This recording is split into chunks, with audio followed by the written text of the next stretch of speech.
భూ కబ్జాలతో Hyderabad brand దెబ్బతింటోందన్నారు CM Revanth Reddy.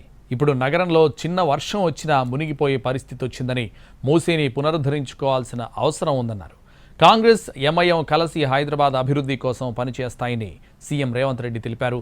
అరంఘర్ ఫ్లైఓవర్కు మాజీ ప్రధాని మన్మోహన్ సింగ్ పేరు పెట్టుకోవాల్సిన అవసరం ఉందన్నారు. భూ కబ్జాలతో హైదరాబాద్ బ్రాండ్ దెబ్బతింటోందని అన్నారు సీఎం రేవంత్ రెడ్డి. హైదరాబాద్ అభివృద్ధి కోసం ఎంఐఎం పార్టీతో కలిసి పనిచేస్తామన్నారు సీఎం రేవంత్ రెడ్డి. ప్రస్తుతం ఎలాంటి ఎన్నికలు లేవని, ఎప్పుడు ఎన్నికలు వస్తాయో అప్పుడు ఎన్నికల గురించి మాట్లాడతామని అన్నారు. ఆరాంఘర్ జూ పార్క్ పైవంతెనను ముఖ్యమంత్రి రేవంత్ రెడ్డి ప్రారంభించారు. హైదరాబాద్లో మెట్రో విస్తరించాల్సిన అవసరం ఉందన్న ఆయన భూ కబ్జాలతో హైదరాబాద్ బ్రాండ్ దెబ్బతింటోందన్నారు. ఇప్పుడు నగరంలో చిన్న వర్షం వచ్చినా మునిగిపోయే పరిస్థితి వచ్చిందన్నారు. మూసీని పునరుద్ధరించుకోవాల్సిన అవసరం ఉందన్న రేవంత్ రెడ్డి కాంగ్రెస్ ఎంఐఎం కలిసి హైదరాబాద్ అభివృద్ధి కోసం పనిచేస్తాయన్నారు. आज राजनीति कुछ नहीं, चुनाव हो गए, राजनीति खत्म हो गए. आज हैदराबाद तरक्की के लिए हम लोग दोनों मिलकर एमआईएम पार्टी के साथ कांग्रेस पार्टी जोड़कर हैदराबाद शहर को तरक्की करने के लिए हम लोग कोशिश करेंगे.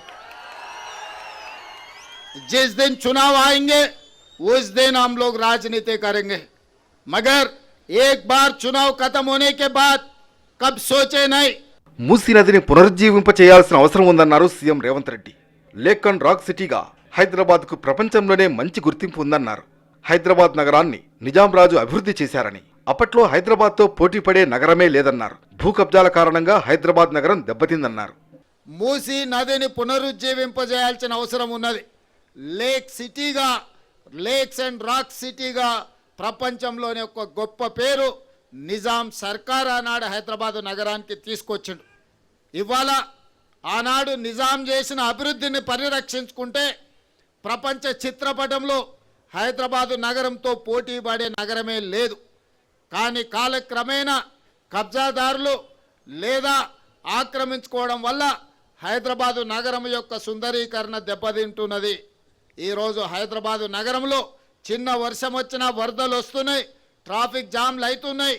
వీటన్నిటిని కూడా పరిష్కరించుకోవాలన్న ఆలోచనతోనే ఈరోజు మన ప్రభుత్వం ముందుకు వెళ్తుంది.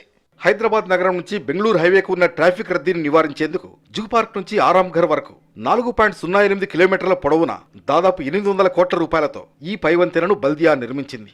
హైదరాబాద్లో రోజురోజుకు ట్రాఫిక్ రద్దీ పెరుగుతోంది. గంటల తరబడి ట్రాఫిక్లో చిక్కుకుపోవడంతో వాహనదారులు తీవ్ర ఇబ్బంది పడుతున్నారు. దీంతో నగరంలోని ముఖ్య ప్రాంతాల్లో ట్రాఫిక్ను క్రమబద్ధీకరించేందుకు జీహెచ్ఎంసీ వ్యూహాత్మక రహదారుల అభివృద్ధి కార్యక్రమాన్ని